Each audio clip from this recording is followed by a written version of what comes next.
ketika Nabi Muhammad SAW menerima wahyu.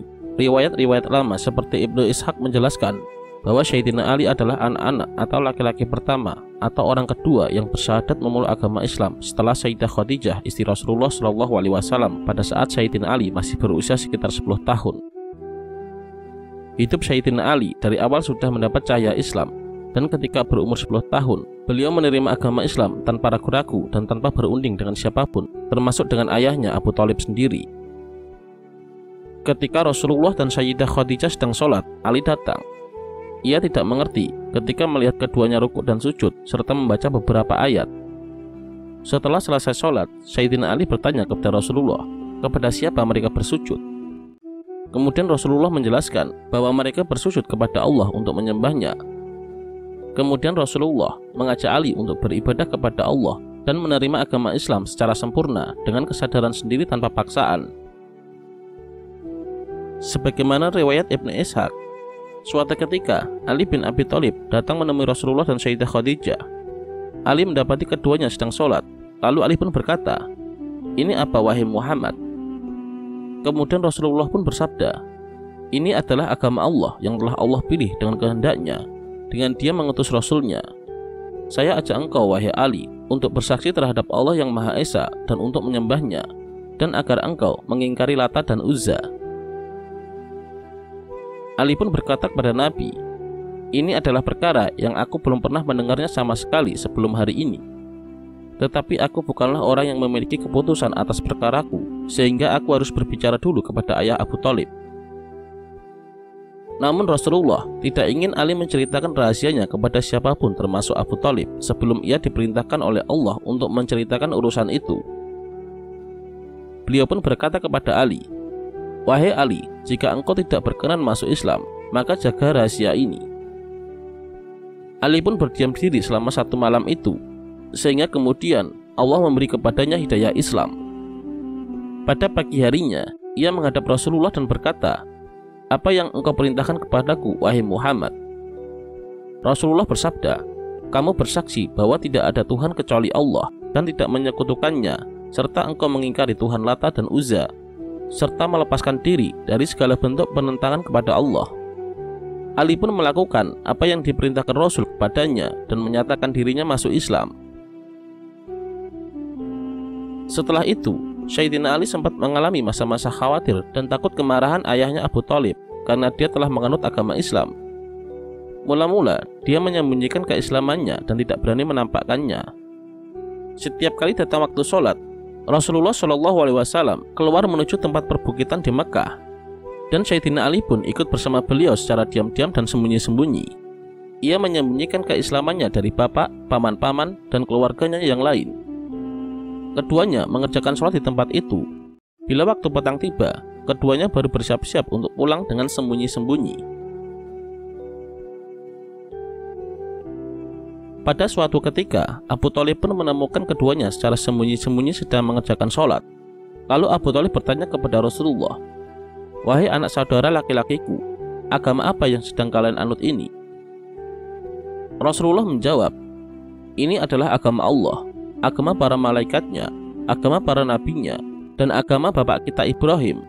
Aku telah diutus menjadi seorang Rasul kepada sekalian umat manusia.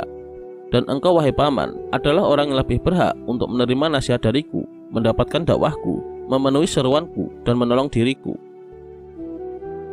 Mendengar jawaban itu, Abu Thalib pun berkata, "Wahai anak saudara laki-lakiku, sesungguhnya aku tidak mampu meninggalkan agama nenek moyangku dan apa yang telah mereka kerjakan.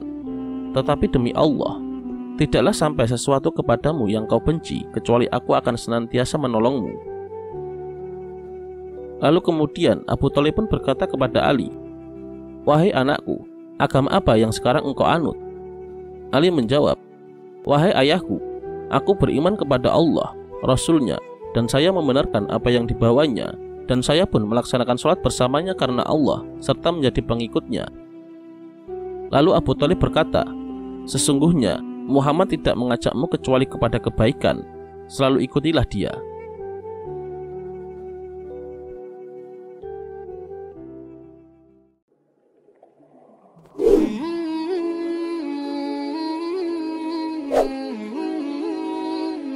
Pada usia remaja setelah wahyu turun, Ali banyak belajar langsung dari Rasulullah SAW.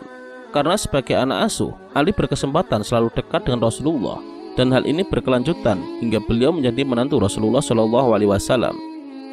Hal inilah yang menjadi bukti bagi sebagian kaum sufi bahwa ada pelajaran-pelajaran tertentu masalah rohani atau ihsan, atau yang kemudian dikenal dengan istilah tasawuf yang diajarkan Rasulullah SAW kepada Sayyidina Ali.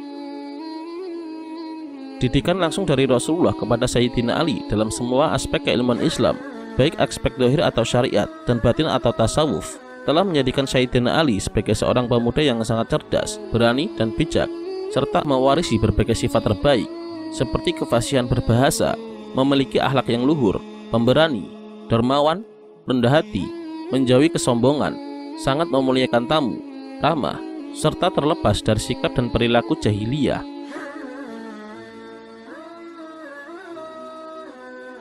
Sebagai muslim yang kuat, Sayyidina Ali tidak ragu untuk mengorbankan dirinya memperjuangkan agama Islam. Sayyidina Ali bersedia tidur di kamar Rasulullah untuk mengelabui orang-orang Quraisy yang hendak membunuh serta menggagalkan hijrah Rasulullah. Sayyidina Ali berbaring dengan menampakkan kesan bahwa yang sedang tidur adalah Rasulullah. Sampai masuk waktu menjelang pagi, orang-orang Quraisy baru mengetahui bahwa yang sedang tidur adalah Ali, sehingga mereka sudah tertinggal satu malam perjalanan oleh Rasulullah yang telah melakukan hijrah ke Madinah bersama sahabat Abu Bakar.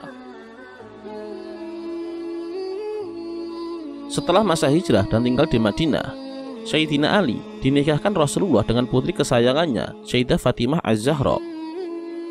Rasulullah menimbang Sayyidina Ali adalah pemuda yang paling tepat dalam banyak hal, seperti nasab keluarga yang serubun dari Bani Hashim, yang paling dulu mempercayai kenabian Rasulullah setelah Sayyidah Khadijah, dan yang selalu belajar di bawah bimbingan Rasulullah, dan beberapa hal yang lain.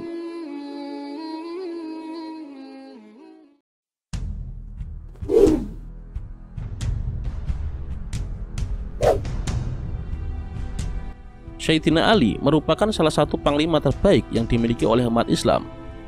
Beliau banyak tampil di medan pertempuran dalam rangka jihad fisabilillah untuk membendung serangan dari kaum kafir.